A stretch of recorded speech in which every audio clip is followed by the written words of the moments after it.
또 너희 속에 계시겠습니다. 아멘.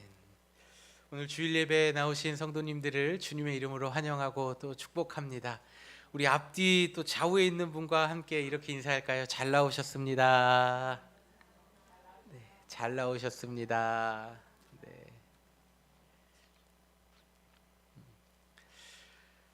오늘은 2000년 전에 이 땅에 성령님께서 강림하신 것을 기념하는 성령 강림 주일로 우리가 이제 보냅니다. 앞으로 이제 대림절 기간까지 우리는 성령의 시대, 성령님이 일하시는 그 성령 강림 후 주일을 계속해서 이제 교회 절기로 보내고 있습니다. 여러분들께서 잘 아시는 것처럼 우리 교회에서 기독교의 3대 중요한 절기가 있죠. 첫 번째는 뭡니까? 예수님의 이 땅에 오심을 기념하는 성탄절, 그리고 예수님께서 죽으시고 부활하신 것을 기념하는 부활주일, 그리고 오늘 우리가 드리는 이 성령 강림 주일까지 해서 이 3대 절기가 우리 기독교에서 아주 중요한 손꼽는 절기입니다. 예수님께서 이 땅에 오신 것이 중요하죠. 그리고 예수님께서 부활하시고 승천하신 것도 중요하죠. 그런데 우리는 성령님께서 이 땅에 오신 것, 성령님께서 강림하신 것은 왜 중요한지 잘 모르고 살아갈 때가 많이 있습니다. 성령 강림절이 중요한 이유는 예수님께서 이 땅에 승천하신 후에 본격적으로 이 시대는 성령님이 일하시는 시대, 성령의 시대가 되었기 때문에 우리는 성령님이 어떤 분이시고 또 어떻게 일하시고 어떤 게 우리에게 다가오시는지를 아는 것이 우리에게 굉장히 중요하다라는 것입니다. 구약의 시대에는요, 하나님께서 이스라엘 백성들에게 직접적으로 나타나셨죠. 모세에게 찾아오셔서 떨기나무 가운데에서 성령님 하나님께서 음성을 들려주실 정도로 직접적으로 하나님께서 나타나셨습니다. 그리고 신약 시대에 와서는 예수님을 이 땅 가운데 보내주셨죠. 그래서 우리와 함께 예수님이 함께 이 땅을 거니시면서 또 대화하시면서 우리와 함께 하셨습니다. 그리고 예수님께서 죽으시고 부활하시고 승천하신 후에는 성령께서 우리와 함께 하시는 이 시대를 살아가고 있는 것입니다. 저는 앞으로 이 4주간의 시간 동안 우리와 함께 하시는 성령님, 또 그리고 우리를 인도하시는 성령님, 우리를 보호하시는 성령님, 그리고 우리에게 능력이 되시는 성령님이라는 이 주제를 가지고 성령님에 대해서 이제 말씀을 전하고자 합니다. 오늘은 함께 하시는 성령님이라는 큰 주제를 가지고 하나님의 말씀을 전할 때에 성령님이 우리와 함께 하시며 어떠한 일들을 하시는지에 대해 살펴보도록 하겠습니다. 예수님께서는 잡히시기 전날 밤 제자들과 함께 최후의 만찬 마지막 저녁 식사를 하시면서 이렇게 얘기하셨습니다. 나는 이제 아버지가 계신 곳으로 가니 너희를 위해서 보혜사를 보내주시겠다 말씀하셨습니다. 그것이 오늘 우리가 함께 읽은 본문의 말씀입니다. 여기서 보혜사라는 것은 지킬 보, 은혜해, 스승사라는 한자를 사용해서 우리를 보호하시고 은혜를 주시는 스승님과 같은 분이다 라고 성령님을 말씀하고 있습니다. 그런데 이 단어의 원어의 의미를 보면요, 우리 가운데 조금 더 잘 와닿아요. 이 단어의 원어의 헬라어를 보면요, 돕는 자, 우리를 돕기 위해서, 도와주기 위해서 하나님 예수 그리스도로부터 보냄을 받은 자라는 의미를 가지고 있습니다. 또 성령님은 위로자라는 뜻을 가지고 있습니다. 이 단어는 예수님을 가리킬 때도 사용됐습니다. 예수님도 어떤 분이시죠? 우리와 함께 하시며 우리를 도와주시고 또 우리를 위로해 주시는 분이시잖아요. 그러니까 성령님과 예수님을 가리킬 때에 이 보혜사라는 단어를 사용하였습니다.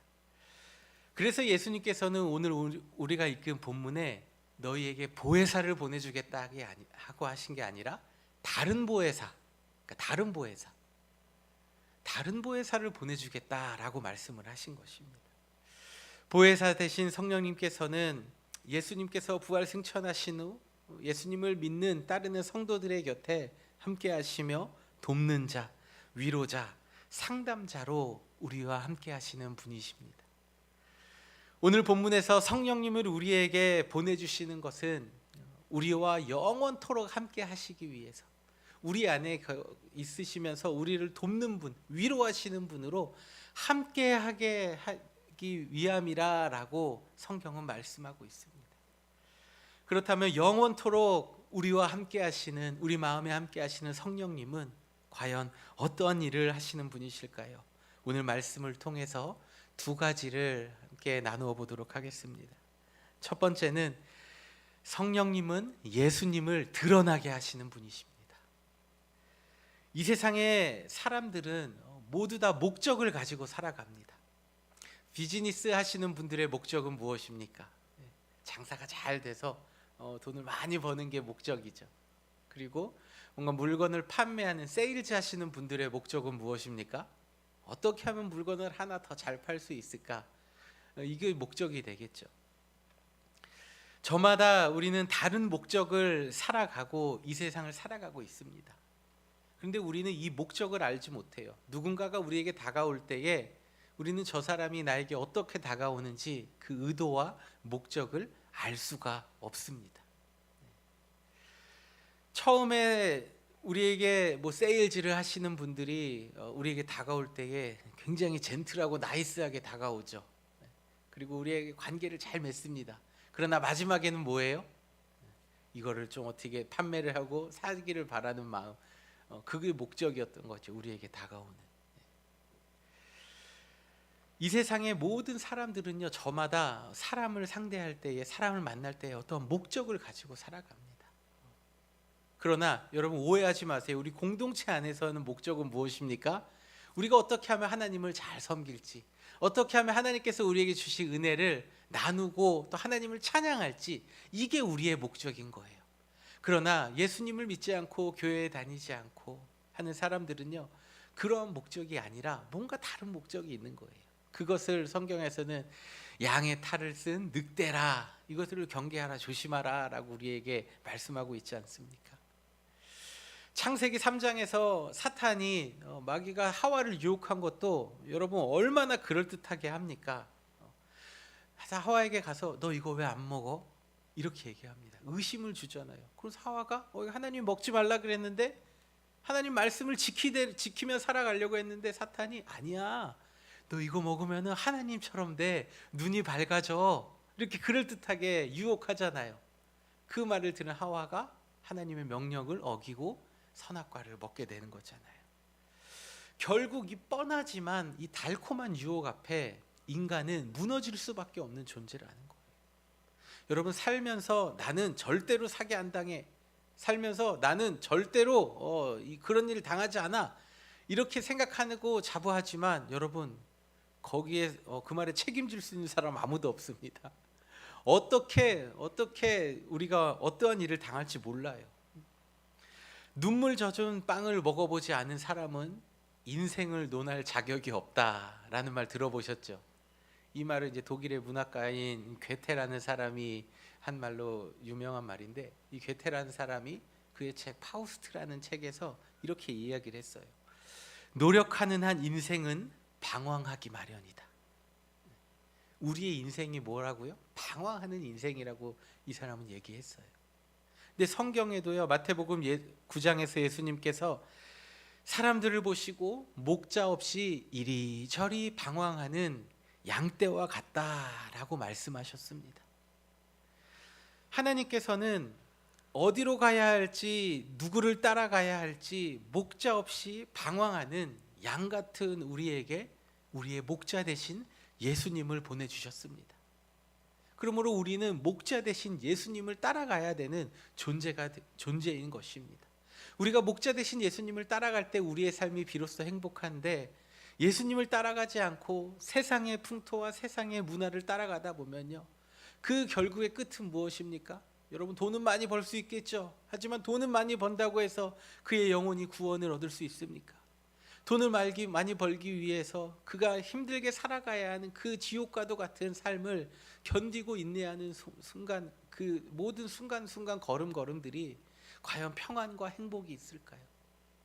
세상의 사람들은 돈을 위해서, 저마다 성공에 위해서, 목적을 위해서 살아갑니다. 그러나 예수님을 구주로 믿는 우리는 목자 대신 예수님을 따라가는 것이 우리의 삶의 목적인 줄 믿습니다. 죄로 인해 단절되었던 하나님과 우리와의 관계를 예수님께서는 이어주셨습니다. 그리고 영원한 생명의 길로 인도하시는 그 길과 진리, 생명이 되시는 예수님을 따라갈 수 있도록 성령님께서는 우리 안에 함께 하시며 우리를 예수님께로 인도하신다라는 것입니다. 성령님은 다른 목적이 있어서 우리에게 오시는 것이 아닙니다. 성령님의 오직 목적은 어떻게 하면 우리로 하여금 예수님을 잘 섬길 수 있을까? 예수님을 잘 나타낼 수 있을까? 이것을 우리 안에서 함께 하시며 도우시는 분이십니다. 두 번째로 성령님은 조명하시는 분이십니다. 여러분 조명 다 아시죠? 조명. 조명, 여기 조명이 있잖아요. 위에 조명. 이 조명의 역할은 무엇입니까? 어둠을 밝히는 거잖아요. 밤에 가로등이 환하게 밝혀져 있을 때에 우리는 그 도로를 잘 보고 운전하는데 큰 도움이 됩니다. 또 우리 교회에 밤이 되면은 이 교회 사인이 있어요. 여기 사인이 있는데 사인이 잘 보기 위해서 밤에 불이 들어오죠. 조명의 역할은요, 밝히 비추어 주는 거예요. 성령님은 예수 그리스도를 조명하시고 또 우리 마음을 조명하시는 분이십니다. 고린도전서 2장 12절에서는 우리가 세상의 영을 받지 않고 오직 하나님께로부터 온 영을 받았으니 이 영, 성령의 영을 받는 것은 우리로 하나님의 은혜를 알게 하시고 은혜로 주신 것들을 깨닫게 하려 하심이라 라고 말씀하고 있습니다. 성령님께서 우리 안에 오셔서 하시는 것은 우리에게 주신 하나님의 은혜가 얼마나 큰지 우리를 조명해 주시는 거예요. 그것을 알려주시고 비추어 주시는 거예요. 성령님께서는 하나님의 말씀을 깨닫게 하시고 하나님의 주시는 은혜를 알게 하십니다. 여러분, 우리가 하나님의 주신 은혜를 감사합니다, 감사합니다 이렇게 고백할 때가 있지 않습니까? 그리고 하나님이 주시는 은혜에 감사하며 하나님 앞에 감사의 예물을 드리지 않습니까? 왜 그런 생각을 갖습니까? 내 안에 주신 그 하나님의 은혜가 감사했기 때문에, 하나님께서 나에게 주신 은혜를 깨닫게 해주시니까 감사하구나, 하나님 앞에 감사의 예물을 드리고 싶다, 이 모든 것들을 깨닫게 해주시는 게 성령님의 역할이라는 것입니다. 성령님께서는 우리와 함께 하시면서 오늘도 이 주일 설교 시간에 말씀을 들을 때에 여러분의 마음에 움직이셔서 깨닫게 해주시는 그 은혜를 주고 계십니다. 예수 그리스도를 통해서 우리에게 주신 구원의 은총을 믿게 하시고 또 복음을 계속해서 받아들이도록 하십니다. 여러분, 우리가 한번 예수 그리스도로 믿기로 작정했지만 그 작정한 이후에 삶 가운데에 고난이 찾아오고 어려움이 찾아올 때 여러분 의심이 들지 않습니까? 내가 과연 교회 가는 게 맞나? 내가 신앙생활 하는 게 맞나? 여러분, 예전에 이런 분들도 있어요. 오랫동안 대대로 예수님을 믿지 않는 집안에서 자란 그 가정에서 자란 한 분이 예수님을 믿기로 작정을 했답니다. 가족의 모든 반대들이 있었다고 합니다. 그런데 그 반대를 다 무릅쓰고 나에게 주신 은혜가 너무 크기 때문에 늘 하나님 앞에 눈물로써 기도를 했어요. 그런데 그분이 이제 교회에 이제 열심히 신앙생활하고 기도하시는 그 시점에서부터 좀 집안에 어려운 일들이 생기는 거예요. 본인의 아버지가 좀 병에 좀 걸리시고 또 갑자기 집안에 안 좋은 일들이 일어나고, 그때에 그 어머니가 하시는 말씀이 우리 집안에 예수쟁이가 들어와 가지고 집안이 이렇게 됐다라는 이야기를 했다고 합니다. 예수님을 믿으면은 우리는 잘 되고 우리의 인생과 또 우리 가문이 복받고 형통해야 되죠. 그러나 때로는 우리 삶 가운데 어려움이 다가올 때에 정말 내가 예수님 믿어서 이렇게 잘못된 건가? 이런 마음, 의심이 들 때가 있어요.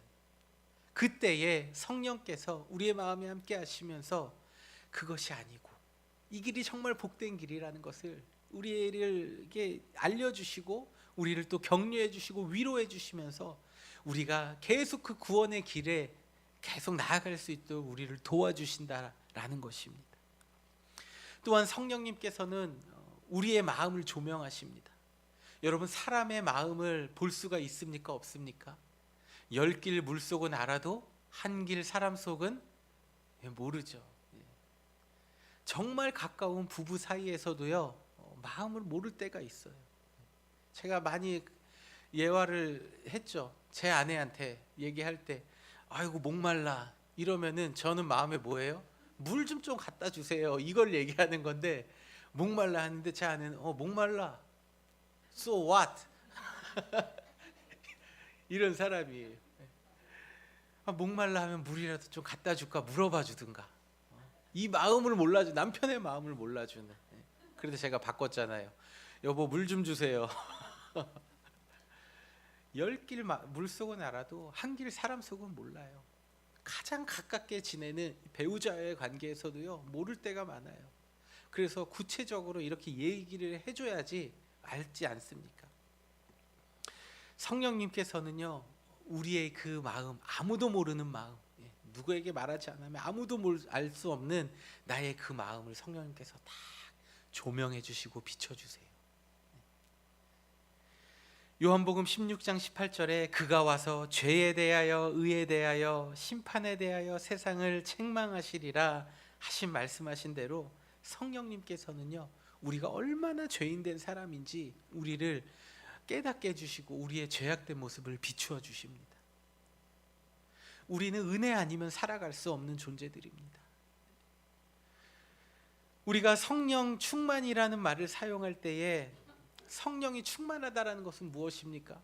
여러분, 막 기도할 때에 병든 자들이 일어나고, 기도할 때에 안진뱅이가 일어나고, 병고침의 역사가 일어나고, 초자연적인 일들이 일어나는 것, 막 안수할 때마다 방언이 터지고 성령의 역사가 막 일어나는 것이, 여러분, 성령 충만이라고 생각하시면 안 돼요.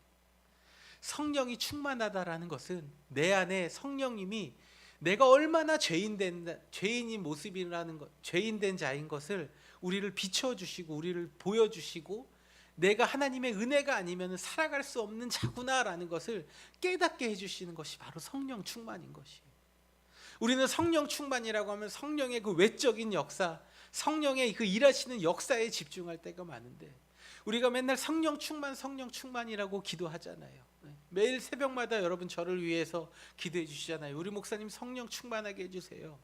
그 성령 충만을 하게 기도하는 것은 내가 얼마나 하나님 없이 살아갈 때에 얼마나 죄인된 자인지, 그리고 하나님의 은혜로 이 자리에 서 있는 자인지, 하나님의 은혜로 살아가는 자입니다 라는 것을 우리가 깨닫게 하시기 위해서 우리는 늘 성령 충만해야 된다는 것입니다. 요한복음 6장 44절에서는 나를 보내신 아버지께서 이끌지 아니하면 아무도 내게 올 수 없다라고 말씀하셨습니다. 성령의 역사가 아니면 우리는 하나님 앞에 나아갈 수가 없습니다. 왜 그럽니까? 예수님을 알지 못하기 때문이에요. 성령의 역사는 예수님을 어떤 분이신지 알게 하시고 나타내시고 우리를 예수님께로 인도하십니다. 또 우리의 마음의 죄악된 모습들, 내가 죽을 수밖에 없는 죄인의 삶을 살고 있구나 라는 그 모습들을 비추어 주심으로써 우리를 하나님 앞에 인도하시는 분이십니다. 성령의 역사가 아니고서는 우리는 회개할 수 없습니다. 성령의 역사가 아니고서는 우리는 하나님 앞에 나아갈 수 없는 존재들입니다. 성령님께서 우리의 마음을 조명하시고 또 죄인된 우리의 모습을 보게 하시고 회개하게 하심으로써 우리를 하나님 앞으로 매일매일의 삶 가운데에 나아갈 수 있도록 인도하고 계심을 믿으시길 바랍니다. 말씀의 결론입니다. 간혹 우리가 사람들로부터, 교회 다니는 사람들은 참 이해가 안 돼, 교회 다니는 사람들이랑은 말이 안 통해 라는 여러분 말들을 들어보신 적이 있으십니까? 사람들이 왜 이러한 말을 할까요? 교회 다니는 사람들은 이해가 안 돼. 교회 다닌 사람들하고는 대화가 안 통해. 왜 이런 얘기를 하겠습니까? 그것은 그분들이 교회라는 곳이 어떠한 곳인지는 이성적으로 알아요. 교회는 어떠한 곳이야. 교회는 뭐 그거 한다며 다 알아요. 이분들이 뭐 하시는지. 근데 교회에 가서 왜 헌금해? 교회에 가서 왜 봉사해? 이해를 못해요. 이해를 못하는 겁니다. 왜 그럽니까? 그 마음 가운데에 성령님이 계시지 않아서 그래요. 내가 하나님 앞에 감사함으로 드리는 것, 내가 하나님 앞에 감사함으로 봉사하는 것, 내가 하나님 앞에 자원하는 심령으로 하나님 앞에 드리는 이 모든 것들을 이성적으로 이해가 되는 것이 아닙니다. 우리의 마음 가운데에 성령님께서 깨닫게 해주셔야지 우리의 마음이 움직이는 겁니다. 종교개혁자 존 칼빈은 성령의 내적 조명 없는 사람들은 말씀을 들어도 이해하지 못하고 의심의 바다에서 이리저리 떠다니며 고통받는다라고 이야기했습니다. 성령이 안에 내적 조명을 해주시지 않으면요, 말씀을 들어도 이해하지 못해요. 그리고 말씀을 들어도 의심하면서, 그래? 진짜야? 설마? 그런 거야? 과연? 이렇게 의심하면서 이리저리 방황한다라는 것입니다. 근데 이 말을 곰곰이 생각해 보면요, 교회 안에서도, 교회 다니시는 분들 중에서도요, 말씀을 들어도 이해하지 못하시는 분들 계시거든요. 말씀을 들어도 의심하는 분들 계시거든요. 교회 다니는 이 분들이 이 성령님이 안에 계시지 않으면요, 교회 다니지 않는 분들과 별반 다를 바가 없다라는 거예요. 그냥 이 자리에 앉아 있지만 말씀을 깨닫게 해주시는 그 성령님이 마음속에 계시지 않으니까 말씀을 들어도 무슨 말인지 모르겠고, 그냥 이 자리에 왔다가 앉았다 가고 하나님께 예배 드렸다라고 생각하고 그냥 돌아가시는 겁니다. 우리가 성령 충만이라는 것을, 아까 말씀드렸던 것처럼 성령 충만이라는 것을 생각할 때에 우리에게 초자연적인 역사가 일어나는 것을만을 생각하시면 안 됩니다. 성령 충만이라는 것은 내가 죄인 된 것, 나의 부족함을 깨닫게 하시고 하나님의 말씀을 듣고 깨달아서 다시 하나님께로 돌이키게 하시는 그 은혜가 우리의 삶 가운데 성령 충만의 역사로 나타날 때에 매일매일의 삶 가운데에서, 여러분 세상에서 얼마나 힘듭니까? 우리의 살아가는 삶 가운데에서 힘든 부분이 얼마나 많이 있습니까? 그런 모든 것들을 성령이 주시는 힘과 능력으로 이겨내고 살아가는 것이 바로 성령 충만한 삶을 살아가는 것입니다. 성령님께서 우리와 늘 함께 하심으로 우리의 마음에 죄악된 부분들을 비추어 주십니다. 우리의 마음에 잘못된 부분들, 사람들과의 관계에 있어서 잘못한 부분들을 비추어 주실 때에 여러분, 우리는 어떻게 해야 합니까? 회개함으로, 하나님 나의 부족함을 깨닫게 해주시니 감사합니다, 회개함으로 하나님 앞에 나아가야 합니다. 그리하여서 다시는 죄를 짓지 않고 살아가며 죄 가운데 살아가는 우리들의 모습이 늘 성령님 붙들고 죄와 씨름하고 싸우며 예수 그리스도께서 원하시는 그 구원의 길에 이를 수 있도록 노력하며 인내하며 살아가는 복된 성도의 삶을 살아가시기를 주님의 이름으로 축원드립니다. 우리 시간에 모두 자리에서 일어나셔서 마지막 찬양, 성령이 오셨네 찬양하면서, 하나님, 내 마음 가운데에도 성령님을 떠나보내는 것이 아니라 늘 성령님을 내 마음 가운데 모시고 살아가는 내가 되게 하여 달라고, 이 성령 강림 주일을 맞이하여 나의 마음 가운데 다시 한번 성령의 충만한 역사로 함께하여 달라고 우리 하나님 앞에 기도하는 마음으로 함께 찬양 올려드리도록 하겠습니다.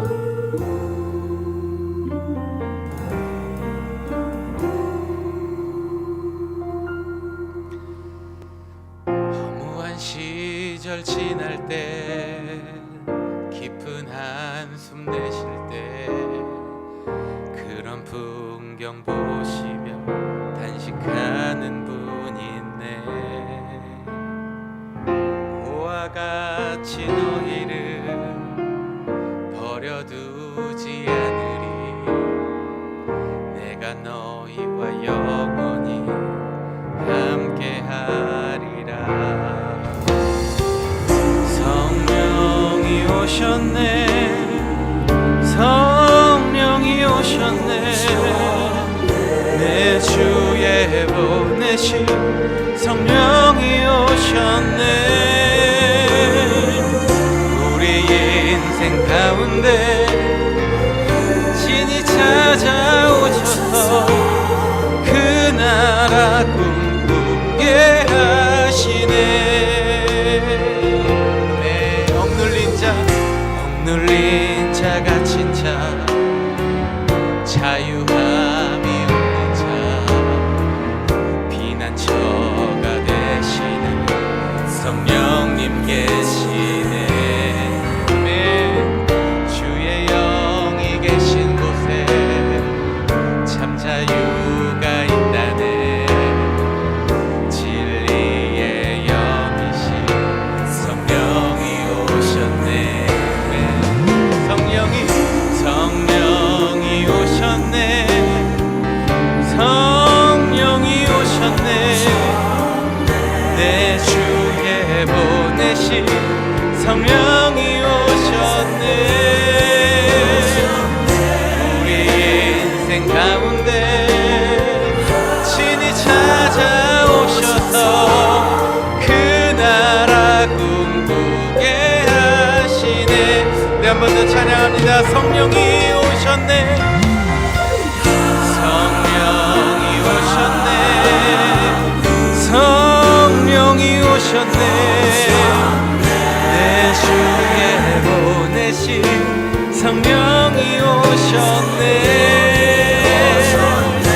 우리 인생 가운데 친히 찾아오셔서 그 나라 꿈꾸게 하시네.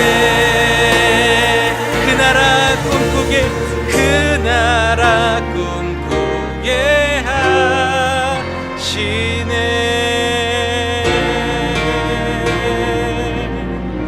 아멘.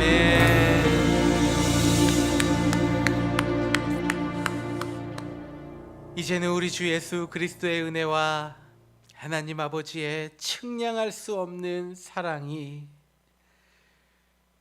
예수 그리스도를 나타내시며 날마다 우리의 죄악된 모습들을 비추어 주시는 그 성령님의 인도하심 따라 성령님과 동행하며 살아가길 다짐하는 이 자리에 머리 숙인 모든 성도들 한 사람 한 사람 머리 위에 저들의 가문과 가정과 일터 위에 이제로부터 영원토록 함께 하시기를 간절히 축원하옵나이다. 아멘.